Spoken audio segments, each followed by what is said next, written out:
were not in areas in December, by December 2007, which was the cut-off date, you were not eligible. So that is true. Look, the fact is, this scheme should be thought of as a way of rescuing the banks. Ultimately, it is a way of rescuing the banks. That is true. The banks had 52,000 crores of loans on their books, which they were unable to realize. And frankly, what the finance ministry did was to refinance its own. And any electoral benefits from the farmers is just chocolate on the point that you raised about the farmers' suicides, etc. I'm sure there was an impact. And the government would not have done this without why do it in this form? If I want to refinance banks, I can always do that directly.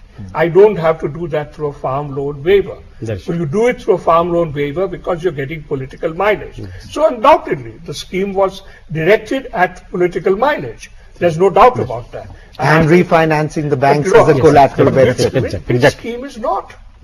What is democracy? Which scheme is not? So I have no doubt whatever that this was directed at this, but his point is valid, that essentially a person who was paying, paid even one installment but was having difficulties, was not eligible. And that way, it's like almost penalizing the honest. If you are honest enough to pay one installment, then you are ineligible for everything. And secondly, let me also remind you of the fact that many of the people who were eligible, the farmers who were eligible for this waiver, were the farmers who had risen loans for non-agricultural purposes as well. So that aspect also has to be taken into account. They had taken loan for something totally different and should not have fallen into the ambit for which the waiver was issued. But they had availed the opportunity in a wrong way. And also the BJP would reflexively oppose this, pardon everybody's cynicism over here. But given the fact that two benefits are being achieved, banks are being refinanced, distressed farmers are being helped, is it really possible to argue against a scheme like that? No, Ajay, you told that it is reflexively. I would say it was BJP is rightly opposing it. It's not by a reflex that we're opposing it. We're rightly opposing it because the statistics show that the people who should have got it, a huge chunk of them did not get the benefit, and the people who should not have got it, a huge chunk of them, the percentage is such that it's almost near to 10%. How would the BJP do a scheme like this?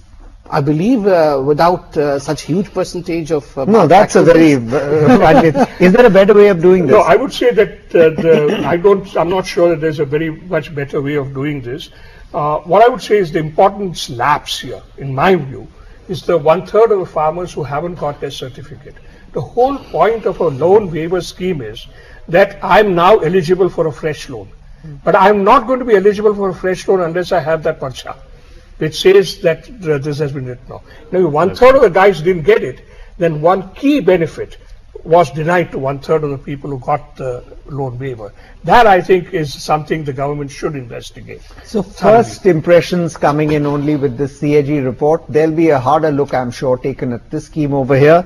Anupam Kulshresh, Nitin Desai, Tajamul Haq and Sambit Patra, thank you very much for joining us on that discussion. I'm sure we'll be looking at this in greater detail. As we go on, let's